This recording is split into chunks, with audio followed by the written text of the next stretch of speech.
The Tiger King, aka Joe Exotic, made his fortune through keeping exotic animals in cages, and now he is in a cage himself in federal prison, and it sort of feels like karma. But what happened since the show ended? This is the rise and fall of Joe Exotic. Joe shot straight to global stardom in 2020 after his viral Netflix series, but instead of enjoying his life and newfound fame, he's been in jail this entire time for a murder to hire plot to kill his arch nemesis Carol Baskin. A lot has happened since you last heard about Joe, and we're going to break it all down in this video. Joe Exotic is dying, at least that's what he says. The Tiger King, once America's most infamous zoo owner, now sits behind bars, claiming his cancer has returned, his body is wasting away, and his time is running out. But if you thought he was going to go quietly, you were wrong. From his prison cell, he's launched a final desperate plea for freedom, calling on some of the most powerful names in America to set him free. But is he a victim of a corrupt system, or is he right where he belongs? To understand where Joe Exotic is today, we need to go back to the insanity of Tiger King, back to the shocking rise and then the catastrophic fall of a man who captured the cultural zeitgeist during the global lockdown. Joe Exotic wasn't always a reality TV villain. Once upon a time, he was Joseph Schreivogel, a small-town guy with a huge love for animals. In 1989, he and his brother opened a pet store in Texas, but tragedy struck when his brother was killed in a car accident. Devastated and determined to honour his memory,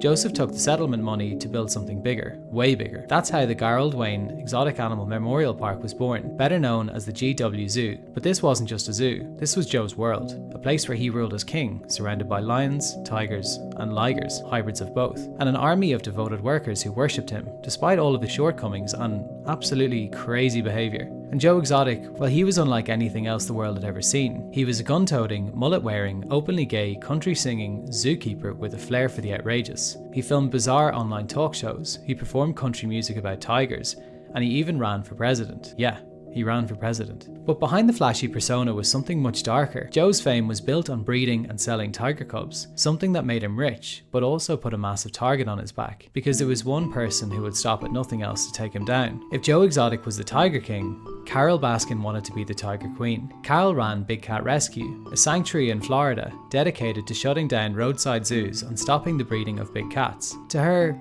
people like Joe weren't animal lovers, they were exploiters, profiting off tiger cubs and condemning them to a life of suffering and captivity. And so the battle began. At first, it was just legal threats. Carol called out Joe's zoo for breeding and selling tiger cubs, and she urged her massive online following to pressure venues to stop booking his travelling animal shows. Joe saw this as a personal attack, and he fought back. Hard. Before you bring me down, it is my belief that you will stop breathing. Joe went after Carol the only way he knew: public humiliation. He made YouTube videos mocking her, dressed up a mannequin as Carol, and he shot it on camera. I consider that bitch to be one of the biggest terrorists in the exotic animal world right now. And he even accused her of murder, because Carol had a dark secret. Her husband, Don Lewis, mysteriously had disappeared in 1997. He was a millionaire, and one day he just vanished, and his own family believed Carol killed him and fed him to the tigers. Joe took that rumour and turned it into an obsession. He wrote songs about it, selling Carol Did It merchandise. He even renamed a zoo to trick people into thinking it was connected to the Big Cat Rescue, leading to a multi-million-dollar lawsuit that pretty much bankrupted him. But Joe couldn't stop. He just couldn't let it go. He was consumed. And when humiliation online wasn't enough, he decided to take it one step further. Joe wanted to kill Carol Baskin. Joe Exotic had lost everything. His zoo, gone. His money, drained. His obsession with Carol Baskin, well, that was stronger than ever. And that's when he made his deadliest mistake. In 2017, Joe allegedly hired a hitman to kill Carol Baskin. He offered $3,000 to one of his zoo employees to do the job, promising more money when it was done. That would-be hitman didn't even attempt it. Instead, he ran off with the money, which further infuriated Joe. So Joe tried again, but this time he hired someone he thought was a contract killer from a website online. And he fell into a trap, as the website was run by the FBI. In 2019, he was arrested and hit with 21 federal charges, including murder for hire and the illegal killing of tigers. In court, his own employees turned against him. They testified that he had shot and killed his own tigers to make room for new cubs. The jury didn't take long. Joe was found guilty. In 2020, Joe Exotic was sentenced to 22 years in federal prison. His empire was gone, his freedom was gone, and the Tiger King was caged. But even behind bars, Joe was not finished fighting. Joe Exotic has spent the last 5 years in a prison cell, but if you ask him, he's not guilty. Even now, locked up in Federal Medical Center in Fort Worth, Texas, Joe is still fighting, not just for his freedom, but actually for his life. His health is failing. His prostate cancer, which was once in remission, has returned. He claims he's lost nearly 40 pounds behind bars, and with every passing day, he says the prison system is letting him waste away. But Joe refuses to go out quietly.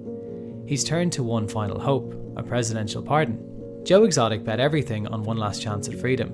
And remember, Joe is dying of cancer. The healthcare he is receiving from the prison service he claims is substandard, and so his life really depends on him getting out of jail. He watched as Donald Trump returned to the White House, signing 1,500 pardons in his first day back, freeing January 6th rioters, Proud Boys, and even convicted killers. But not Joe Exotic. For the second time, Trump ignored him. Joe lashed out online, furious that criminals who stormed the Capitol got pardons, while he, who insists he never hurt anyone, remains locked away. "If I was a crack dealer and I broke into the Capitol, maybe I'd be free right now," he raged in a desperate Instagram post. He begged his followers to tag Trump, make noise, and get his name trending, but so far that hasn't worked. Trump has forgotten him, again, and the time is ticking. And Joe's fight for clemency under Joe Biden? Well, that was also ignored, even as Biden commuted sentences, including one for a man who killed 2 FBI agents. Joe Exotic's plea for justice went unanswered. Now Joe sits in a prison cell, watching the world move on without him. His body is dying, his time is running out, and he posts almost daily on Instagram requesting a presidential pardon. His dreams of freedom, well, so far they've been crushed, but this is Joe Exotic, and if there's one thing we know about the Tiger King, he never gives up. So for now, Joe Exotic remains in prison, with a release date set of 2036, but he insists that he won't live that long, so he's running out of time. Let us know in the comments what you think about Joe. Does he deserve to be released, or do you think that Joe Exotic will die in prison? Will the Tiger King pull off one last impossible comeback? If you enjoyed this video, please like and subscribe, as we release documentaries weekly, so make sure you get notified.